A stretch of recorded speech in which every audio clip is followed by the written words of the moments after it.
Guys, there is nothing worse than busting your tail to get to your delivery and your drop-off. There's nothing worse than doing that and getting up early in the morning to beat that Atlanta traffic, only to get to your destination. Am I hollering? Seems like, oh, yeah. Let's do that. That sounds better.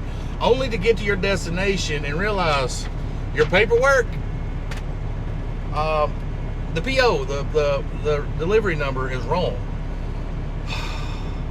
I pulled up. This lady said, "You don't have a delivery." I said, or she said, "My system says you do not have a delivery."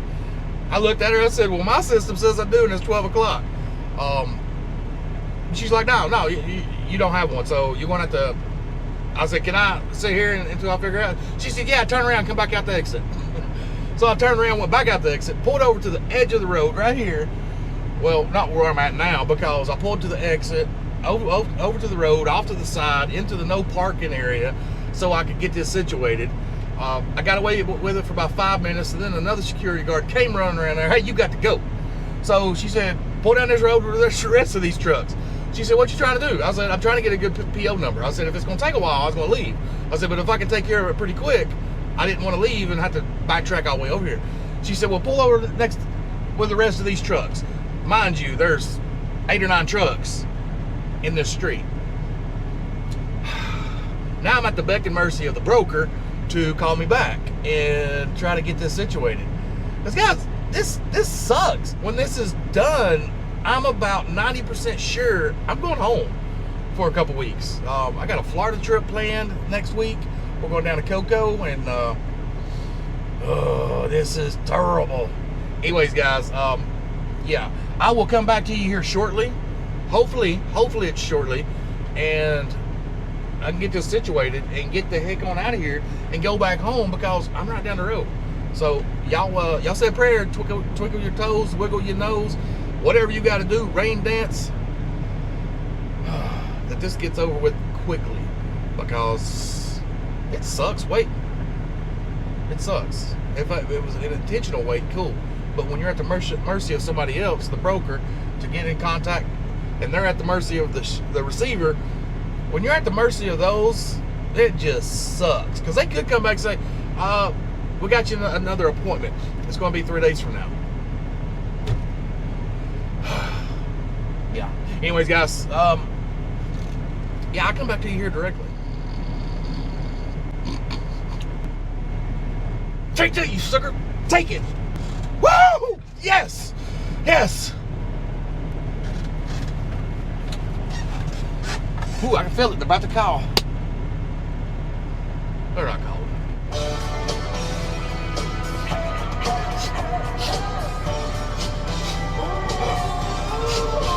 Oh, I'm not crying. You're crying.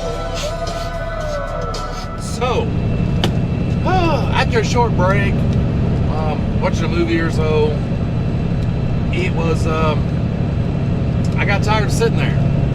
And there's a truck stop, a little travel plaza, about 14 miles away, or minutes away from where I was at, about 7 or 8 miles. It's at one down in Fairburn. It's got a TA shop, but it's something, another, anyway. I went there and parked. There's a Mexican joint on the end of that truck stop. I cannot remember the name, but it's a TA shop / outside mom and pop truck stop. That Mexican food is, it's good. I highly suggest that one. It's really good. Some of the best Mexican food I found out here on the road. But anyway, I went there, and before I went and ate, I was looking on the load board in hopes that I'd get a call and they'd get me offloaded real quick.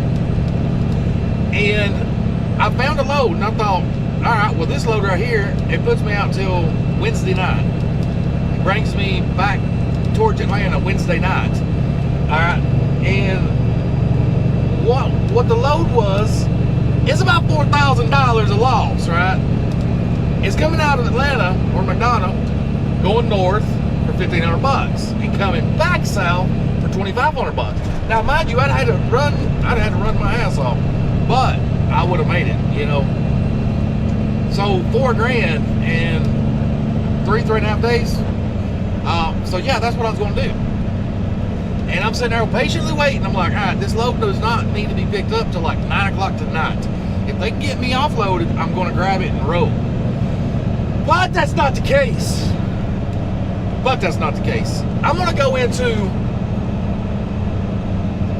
based on this receiver's incompetence, or the broker, I don't know, it's one of the two. I'm losing money. Even take those other two loads out of the equation.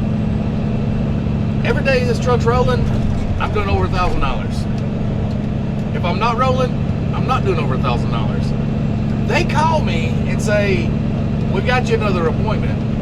It's at 9 o'clock in the morning.